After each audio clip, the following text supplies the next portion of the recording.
Wes is dropping a question, what should smaller guy focus on? I feel like that's a very, very common question or common or engagement point for many students. What should ladies focus on? What should the smaller guys focus on? We all get smashed as there was a size difference.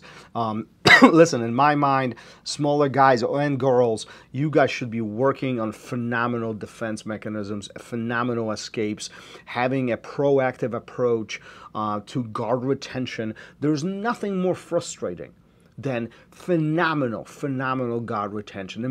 Imagine if somebody's passing your guard and they cannot pass your knees. They cannot get past towards the hip. They cannot establish the control.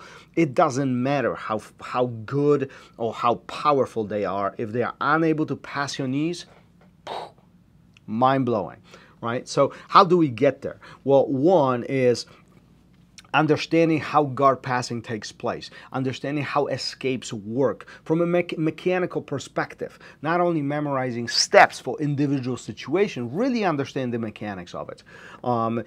Two, have a proactive approach. Listen, we all find ourselves in the spots where we know they're about to pass our guard. We know that I'm losing the situation. We know that few seconds later, he's going to be on top of me. We know that moment.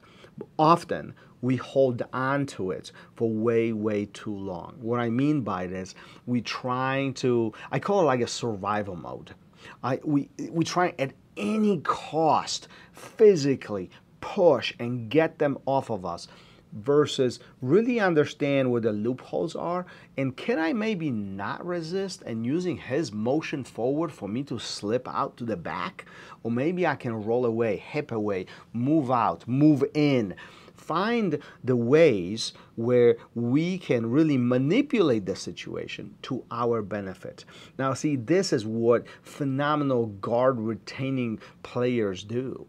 They don't resist your motions. They use your motions to their own benefit. So this goes into a concept of control. A control is not when my partner cannot move. Control is when my partner moves on my terms.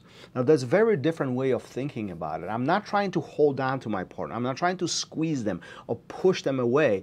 I'm using their motion to my benefit, and I'm really taking advantage of their offensive approach for me to escape. And often those escapes are sneaky.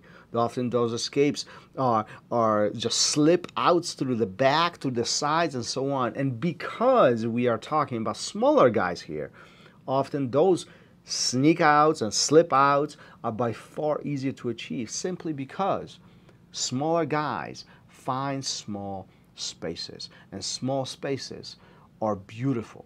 They are in Jiu Jitsu.